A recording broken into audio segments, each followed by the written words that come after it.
नमस्कार मित्रांनो, आता ई पीक पाहणी करण्यासाठी गावागावात कृषी मित्राची नियुक्ती केली जात आहे। या कामासाठी कृषी मित्रांना मानधनही दिले जाणार आहे। जर तुम्हालाही आपल्या गावात कृषी मित्र बनायचा असेल तर ही संधी अजिबात सोडू नका। यासाठी अर्ज कसा करायचा, कोण पात्र आहे, कोणती कागदपत्रे लागतील आणि अर्ज कुठे करायचा, ही संपूर्ण माहिती या व्हिडिओमध्ये आपण सोप्या भाषेत सांगणार आहे। म्हणून हा व्हिडिओ शेवटपर्यंत नक्की पहा। मी आहे अंकुश भांडेकर आणि तुम्ही पाहतात AB भांडेकर चॅनल। चॅनलवर नवीन असाल तर चॅनलला सबस्क्राइब आणि लाईक करायला विसरू नका। चला तर सुरुवात करूया। सर्वात आधी मित्रांनो, व्हिडिओच्या डिस्क्रिप्शन मध्ये तुम्हाला एक लिंक दिलेली आहे। त्या लिंकवर क्लिक करून ही वेबसाईट उघडा।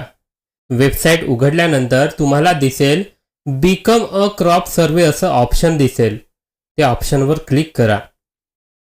त्या ऑप्शनवर क्लिक केल्यानंतर तुम्हाला जो फॉर्म भरायचा आहे तो फॉर्म उघडेल। आता सर्वात पहिले तुम्हाला फर्स्ट नेम टाकायचा आहे।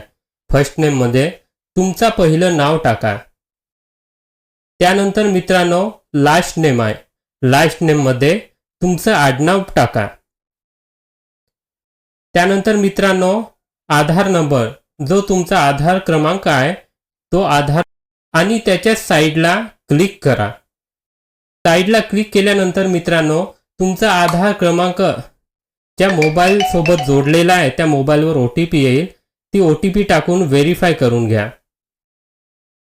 त्यानंतर मित्रांनो तुम्हाला ईमेल ॲड्रेसचा ऑप्शन आहे, तिथे तुमचा ईमेल टाका आणि साईडला क्लिक करा।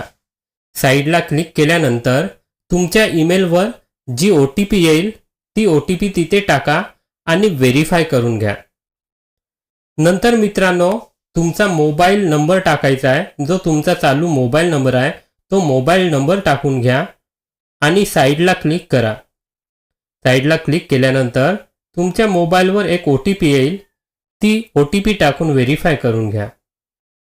नंतर मित्रांनो ॲड्रेस लाईन, ॲड्रेस लाईन मध्ये तुम्ही ज्या ॲड्रेसवर राहता तो ॲड्रेस टाका।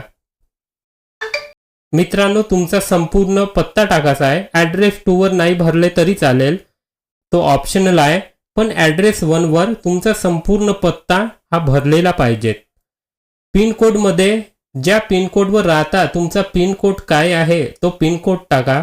पिन कोड माहिती नसेल तर आधार कार्डच्या मागच्या साईडला पिन कोड दिलेला असतो, तो पिन कोड नंबर तिथे टाकून घ्या।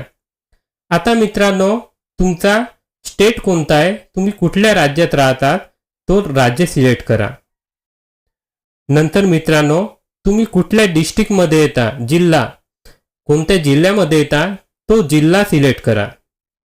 नंतर तुम्ही कुठल्या तालुक्यामध्ये राहता तो तालुका सिलेक्ट करा आणि नंतर तुम्ही कुठल्या गावला राहता, तुमचा गाव कोणता आहे तो गाव सिलेक्ट करा।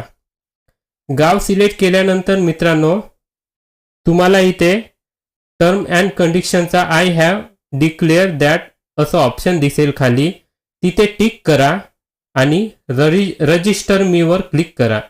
रजिस्टर मी वर क्लिक केल्यानंतर मित्रांनो तुम्हाला तुमची युजर आयडी आणि पासवर्ड बनवून येईल। तो युजर आयडी आणि पासवर्ड तुमच्याकडे जपून ठेवा। जेव्हा ई पीक पाहणी सुरू होईल तेव्हा DCMH ॲप डाउनलोड करून त्यामध्ये मिळालेल्या युजर आयडी आणि पासवर्ड टाकून लॉग इन करा। लॉग इन झाल्यानंतर तुम्ही तुमच्या गावातील ई पीक पाहणीचे काम अधिकृतपणे सुरू करू शकता। अशाच महत्त्वाची सरकारी योजना, अर्ज प्रक्रिया आणि शेतीविषयक अधिकृत अपडेटसाठी सर्वात आधी मिळण्यासाठी AB भांडेकर चॅनलला सबस्क्राइब नक्की करा मित्रांनो। धन्यवाद।